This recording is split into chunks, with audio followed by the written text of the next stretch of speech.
El guiso, the stew. One of the cartel's most infamous torture methods is known as el guiso, Spanish for the stew. Victims are placed into large barrels or metal drums filled with gasoline, diesel, or acid. The container is then set alight or left to chemically dissolve the body. The purpose is not only to kill, but also to erase evidence entirely. Once the process is complete, nothing recognizable remains, only sludge or ash that makes identification nearly impossible. This method became widely associated with Los Zetas, and later adopted by other cartels, such as the Jalisco New Generation Cartel. It is designed to terrify rivals by demonstrating absolute control, while simultaneously denying families the closure of recovering their dead. Investigators in regions such as Coahuila and Tamaulipas uncovered dozens of these stew sites, where multiple victims were disposed of in industrial fashion. El guiso is not a random act, but a calculated tactic. It combines murder, intimidation, and concealment into one process. Forensic teams often find only trace chemical residues at these sites, highlighting the method's effectiveness in erasing both bodies and crime scenes. The psychological impact is enormous. Disappearance becomes more frightening than death, ensuring silence from communities. Decapitation. Decapitation is one of the most visible and symbolic forms of cartel torture. Victims are restrained, executed, and then beheaded, often while still alive or immediately after death. The severed heads are displayed in public spaces such as town squares, highways, or even on the steps of government buildings. This transforms the killing into a message meant to terrify both rivals and civilians. The practice surged during the 2000s, particularly with Los Zetas, who normalized public beheadings as a demonstration of dominance. Later, the Jalisco New Generation Cartel escalated the practice by circulating high-definition videos of executions, ensuring that the spectacle traveled far beyond the immediate scene. These videos often included forced confessions, where captives were made to name rivals or betray associates before the act. Historical context shows that beheadings became a cartel brand. For example, in 2006, police in Michoacán discovered 5 human heads tossed onto a nightclub dance floor in Uruapan with a narcomanta, an intimidating banner, claiming responsibility. Such acts were staged for maximum public shock value, combining mutilation with theatrical display. The tactic works on multiple levels. It terrifies enemies, silences communities, and undermines government authority by demonstrating that cartels can act without fear of law enforcement. The head itself becomes a warning symbol, a tool of communication more powerful than words. Dismemberment. Dismemberment is one of the cartel's most brutal methods, involving the cutting apart of victims' bodies, sometimes while the victim is still alive. Limbs are severed using machetes, axes, or chainsaws, and the remains are often left in public places as a display of power. This tactic amplifies fear by turning the body itself into a message, fragmented, dehumanized, and impossible to ignore. Los Zetas popularized the use of chainsaws for executions in the mid-2000s, filming victims as they were restrained and slowly dismembered. These recordings were distributed among rival groups and on the internet to demonstrate dominance. The extreme violence shocked global audiences, but within cartel warfare, it served as propaganda, a reminder that disloyalty or resistance would lead to the most horrific of deaths. A notorious case occurred in 2011 when 35 dismembered bodies were dumped on a busy highway in Veracruz during rush hour. The victims were reportedly linked to a rival cartel, and their remains were staged to maximize visibility. Alongside the bodies, banners were left to claim responsibility, ensuring that the brutality was tied to a specific group's reputation.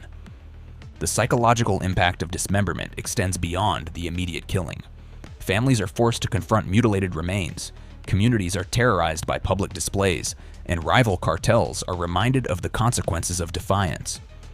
By breaking the body into pieces, cartels break the sense of security in entire regions. Skinning alive. Skinning alive is among the most sadistic torture methods cartels employ. Victims are restrained while knives or razor-sharp blades are used to peel away sections of skin, often starting with the face or torso.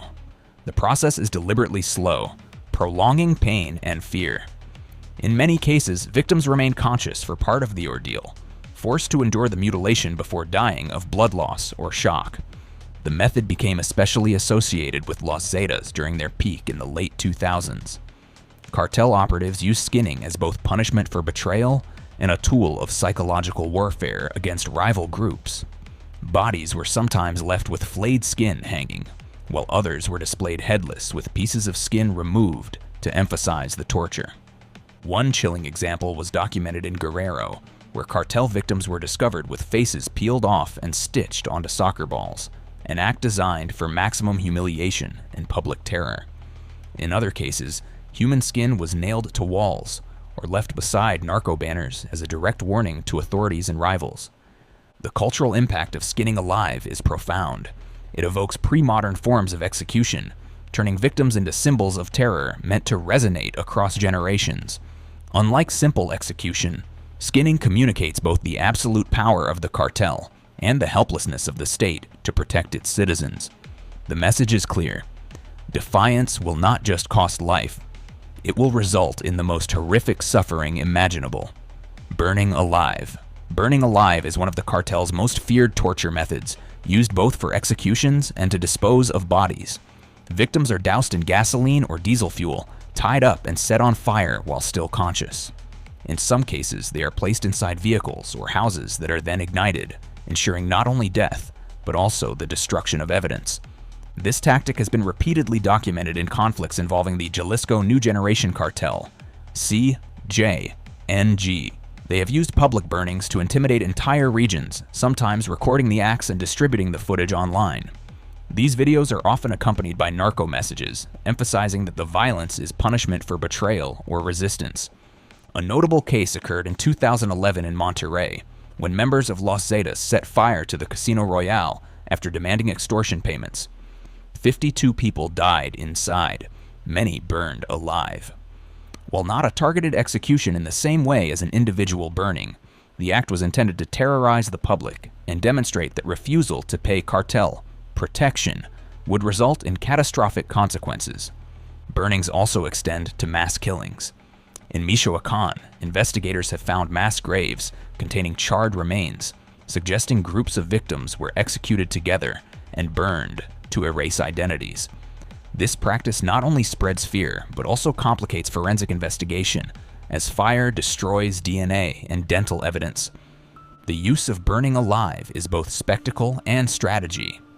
Fire is a universally feared weapon, and when applied in public executions, it magnifies terror, signaling that no one, whether rival, civilian, or government collaborator, is beyond the reach of cartel punishment. Acid dissolution. Acid dissolution, often referred to by cartels as pozole or stewing, involves submerging victims in barrels filled with corrosive chemicals, commonly hydrochloric acid or caustic soda, lye. Over hours or days, the body dissolves into a sludge-like residue that can be easily dumped into sewers, rivers, or remote fields. The goal is not only to kill, but to completely erase the victim's identity and deny families the closure of recovery. This method became infamous through figures like Santiago Meza Lopez, nicknamed El Pozolero, the stew maker, who admitted to dissolving hundreds of bodies for the Tijuana cartel between 2001 and 2009. He claimed he was paid $600 a week to dispose of corpses in this manner, turning murder into an industrialized process of disappearance. The tactic is considered one of the cartel's most psychologically devastating. Families are left with no remains to bury, and the lingering uncertainty intensifies community terror. Unlike executions where bodies are displayed, acid dissolution works as a silent message. People can vanish completely, and the state cannot protect or even confirm their deaths. Law enforcement has discovered multiple pozoleras, sites where barrels and chemical residues show mass use of the technique. These findings underscore how systemic the practice became, moving beyond isolated cases to a standardized tool of organized crime. By using acid, cartels weaponize both death and disappearance.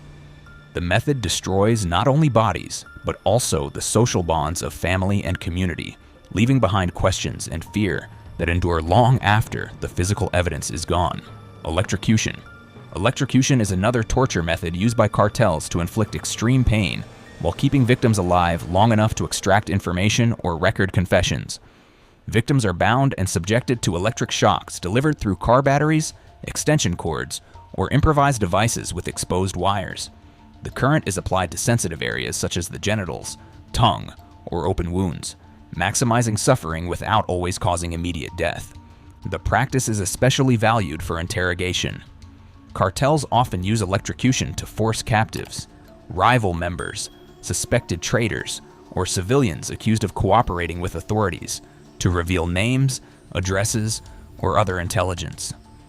The pain is excruciating but survivable in short intervals, allowing interrogators to prolong the session over hours or days. Reports from safe houses linked to Los Zetas and CJNG describe entire rooms wired for torture, with victims strapped to chairs or tables while electricity was administered repeatedly. In some cases, sessions were filmed, with the footage later released online or shared internally as proof of loyalty and intimidation. The historical roots of this method trace back to techniques used by military and paramilitary forces in Latin America during the Cold War, where electric shock was employed as a tool of political repression. Cartels adapted and integrated the practice into their criminal operations, highlighting the crossover between state and criminal methods of violence. Electrocution stands out as both a tool of information extraction and psychological terror. Survivors, when they exist, are left with severe burns, nerve damage, and trauma that reinforces the cartel's ability to dominate communities through fear. Hanging from bridges. One of the cartel's most infamous public torture tactics is the hanging of victims from bridges or overpasses. Victims are often beaten or tortured beforehand, then executed and suspended with ropes, chains, or wire. In many cases, the bodies are left dangling in prominent locations, ensuring maximum visibility for commuters, residents, and the media. The tactic surged during the late 2000s, particularly in regions contested by Los Zetas and the Gulf Cartel. Bodies were frequently accompanied by narcomantas, large banners with written messages, identifying the victim as a rival, traitor, or alleged government informant. This turned each body into a public announcement, linking the death directly to cartel authority. One notorious case occurred in 2012 when two young people accused of posting anti-cartel messages on social media were found hanging from a bridge in Nuevo Laredo. Beside them was a banner warning others not to use the internet to oppose organized crime. The combination of physical mutilation and public shaming reinforced the message that dissent, even online, could cost lives. The symbolism of bridge hangings lies in the suspension between life and death. Victims are displayed like trophies, serving as both intimidation and propaganda. By using elevated and central locations, cartels ensure that fear reaches not just rivals, but entire cities forced to witness the aftermath. Bridge hangings are among the clearest examples of cartels weaponizing spectacle. The brutality is not hidden. It is staged. Every passerby becomes an unwilling witness, ensuring the act's psychological impact extends far beyond the victim. It might be tough to think about, but what torture method do you think would be the worst to endure? Leave a comment down below. Now go check out Every Horrifying Female Killer Who Fooled Everyone Explained, or click on this video instead.